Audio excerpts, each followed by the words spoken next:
Donald Trump's moment of truth arrives days before Christmas.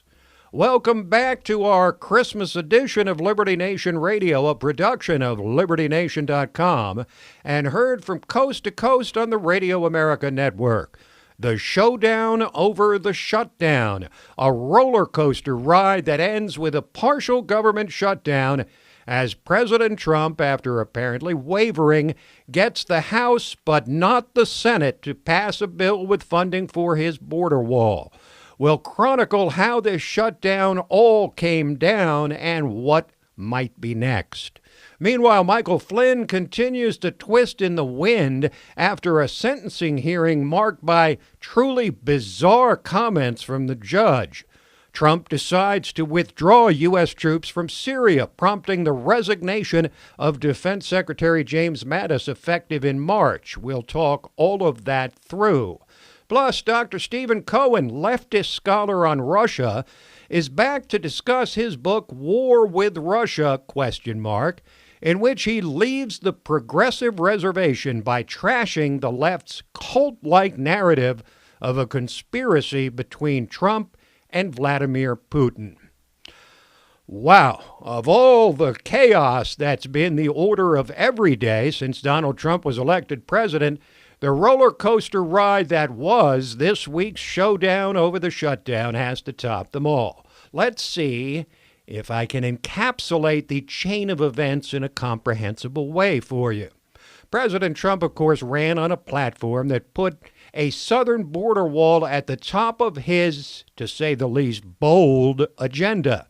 23 months into his presidency, it may have been started in dribs and drabs, but the wall is nowhere near completion.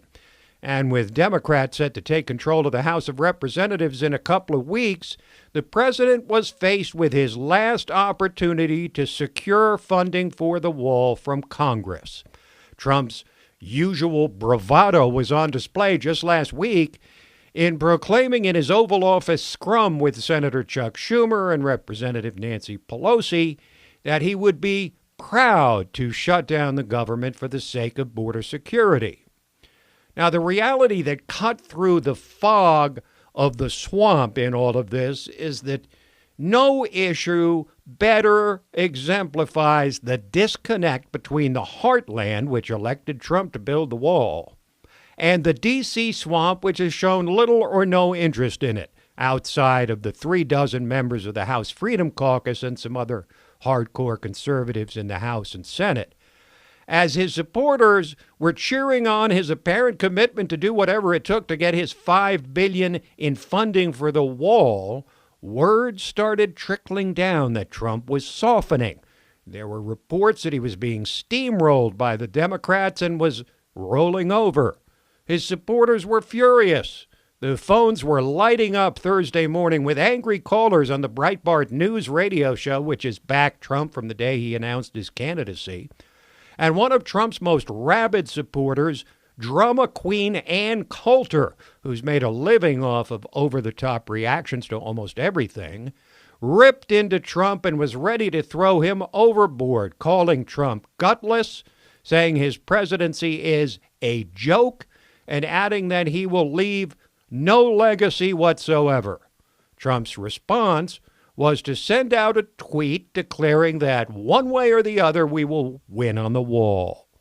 Well, that was cold comfort for his supporters, but then mid-morning Thursday, the story began to change again, and the rolling drama continued to unfold. The White House sent out a press release saying the president was not happy with a continuing resolution passed by the Senate, which would keep the government open till February 8th, but provided not a single dollar of funding for border security. Now, that statement by the president gave his supporters some degree of hope.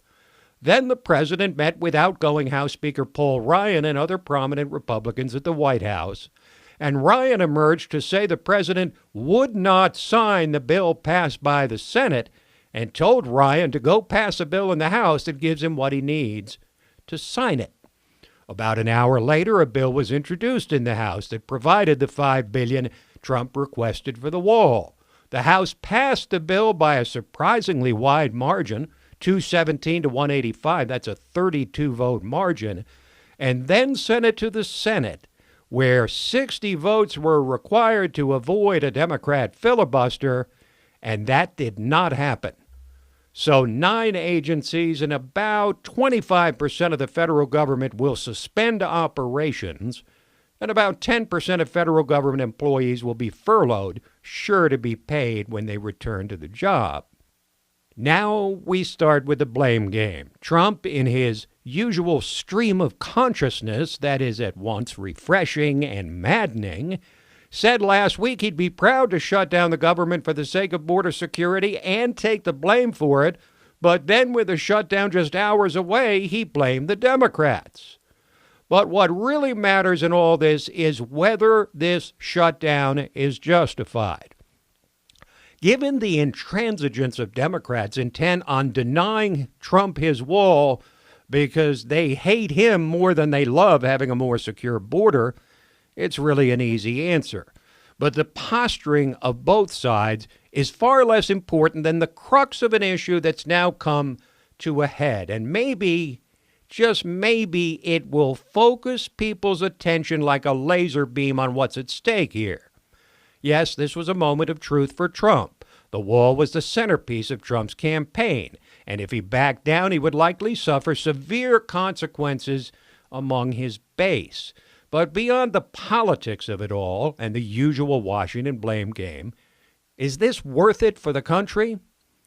Well, we shall see just how important the wall really is to the citizens of this country. That'll be reflected in polls sure to come shortly on whether Trump has done the right thing.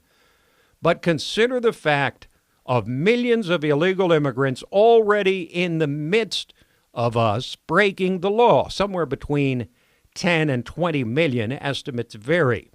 Consider the exploding opioid epidemic that's exacerbated by drugs flowing across the border. Consider that hundreds of illegals try to cross the border every day.